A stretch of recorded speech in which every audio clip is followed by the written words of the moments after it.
다음은 이제 국장이냐 미장이냐. 국장 미장 아시죠? 네, 국장은 우리나라 증시 말하는 거고요. 미장은 미국 증시 나스닥 얘기하는 겁니다. 국장해야 돼요, 미장해야 돼요 이런 질문들 많이 하시는데 그냥 제가 이런 질문을 드려볼게요. 진짜 우리나라랑 똑같은 스펙, 양 국가의 똑같은 스펙, 똑같은 기술력을 가진 기업이 있으면 이 회사가 글로벌하게 성장하는데 미국 회사인 게 좋을 것 같아요, 한국 회사인 게 좋을 것 같아요? 세계로 뻗어나가고 이 회사가 승승장구하는데 진짜 기술력도 똑같고 모든 게 다 똑같다면 미국이죠. 가슴 아프지만 예, 미국이라고 말할 수밖에 없습니다. 이게 그냥 결국엔 국가 브랜드 파워인 거죠. 한국의 브랜드 파워는 지금 유럽이랑 동일한 수준까지는 갔다고 생각을 해요. 그래서 만약에 우리나라 기업과 독일 기업이다라고 하면 동일한 스펙이면 한국 거 투자하시면 됩니다. 한국 거 투자하셔도 된다고 생각을 하지만 미국 거면 좀 얘기가 다르다고 생각을 해요. 왓챠랑 넷플릭스랑 비교가 되겠습니까? 그런 겁니다. MBC랑 미국 MBC랑 뭐 같습니까? 뭐 이게 아예 다른 얘기니까. 그래서 동일 스펙이면 당연히 미국 기업에 투자하시는 게 맞고요. 그럼 지수 투자 하면 어떻게 생각하세요? 지수에 투자하겠다, 나스닥 100 뭐 이런 거에 투자하겠다, 코스피 200에 투자하겠다. 그러면 어디에 투자하셔야 될 것 같아요? 제가 아까 동일 스펙일 때, 동일 기업일 때 미국 기업이 더 잘 되기 좋다고 했잖아요. 국민성이 때문에 한국 사람들이 뭔가를 잘 만들어 뭐 이런 것들을 믿지 않고 미국인이나 한국인이나 다 똑같은 사람이고 동일한 거 만들고 동일한 생각할 거야 라고 생각을 하시면 당연히 미국장이 지수에서도 더 우위에 있습니다. 미국이 국력이 떨어져서 한국이 더 좋아지고 국가 브랜드 파워가 한국이 더 좋다라고 하면 그때는 한국 지수가 더 유리할 수도 있는데 하지만 현재까지는 한국이 미국보다 브랜드 파워가 좋지 않잖아요. 그렇기 때문에 미국 지수에 투자하는 게 더 낫지 않겠느냐라는 게 그냥 제 생각입니다.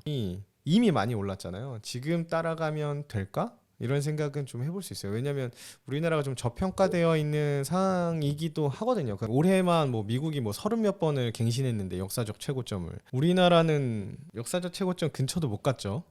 코로나 때 펌핑 받았던 그 지수 근처도 못 갔어요. 2800 넘자마자 떨어졌죠. 그때 3300 뭐 이런 거는 꿈 못 꾸는 상황이 돼버렸습니다. 미국 증시나 일본 지수 올랐던 거에 비하면 너무나 형편없는 지수 상황이기 때문에 우리나라가 큰 탈이 없었는데 이런 상황이다면 우리나라가 저평가되어 있다고 보는 게 맞겠죠.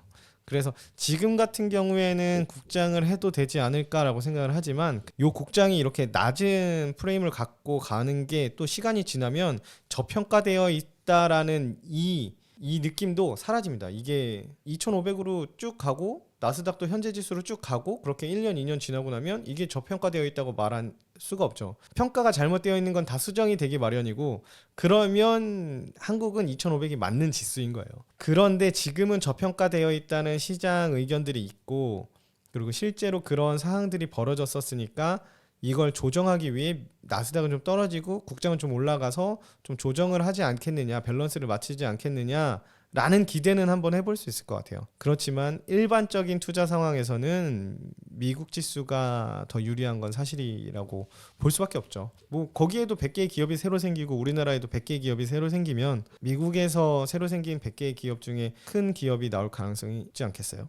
자, 그 다음에 또 미국은 이 까다로운 규제들, 그 뭐 징벌적 손해배상 제도, 뭐 우리나라에도 도입하자 뭐 이런 얘기를 하는데 그런 징벌적 손해배상 제도가 기업의 위험, 기업을 위축되게 만들 수 있어요. 그런데 미국 같은 경우에는 그 징벌적 손해배상 제도가 반사이익이 좀 있다고 생각을 해요. 미국은 징벌적 손해배상으로 데미지가 워낙 크니까 제품을 만들 때 조심하게 돼요. 맥도날드 같은데 징벌적 손해배상으로 막 250억씩 할머니한테 지급한 적도 있고 그렇잖아요. 그런 것처럼 얘네들이 만드는 건 좀 더 안전할 수 있겠다라는 그런 생각들이 조금 심어지는 것 같아요. 뭐 그 대표적인 예가 이제 꼼꼼한 FDA. 미국 승인 받으면 전 세계적으로 그냥 승인이 따라 나오는 분위기잖아요. 미국에서 꼼꼼하게 하고 그다음에 미국은 그 징벌적 손해배상 제도 때문에 약 잘못 만들어서 부작용 터지고 이러면 뭐 그것도 굉장히 문제이기 때문에 미국에서 시판이 된다 라고 하면 미국이 많이 팔아줘서만 그런 건 아니고요. 인구적으로 보면 전 세계 다른 나라에서도 다 아픈 사람은 똑같이 나오니까요. 근데 미국에서 되면 전 세계에 다 판매될 수 있다. FDA 승인 받았다 그러면 우리도 신뢰하잖아요. 한국 식약처에서 승인 받았다보다 미국 식약처에서 승인 받아야 저희가 믿고 먹을 수 있는 뭐 그런 거잖아요. 근데 우리나라는 그런 기준이 까다롭지 않으니까 기업들이 위축되지 않고 새로운 상품들을 계속 개발해서 시장에 내놓을 수 있다. 양날의 검이라서 뭐가 옳다고 정치적으로 옳다고 말씀드리는 건 아닙니다. 근데 세계 1위 국가인 미국 같은 경우에는 그런 효과들을 좀 긍정적인 방향으로 누리고 있지 않은가 라고 생각을 합니다. 저 미국 사대주의고 뭐 그런 거 아닙니다. 이거 그냥 지금 세계가 미국이 1등이기 때문에 말씀을 드리는 거고요. 지금 한국이 1등이면 당연히 국뽕 차오릅니다.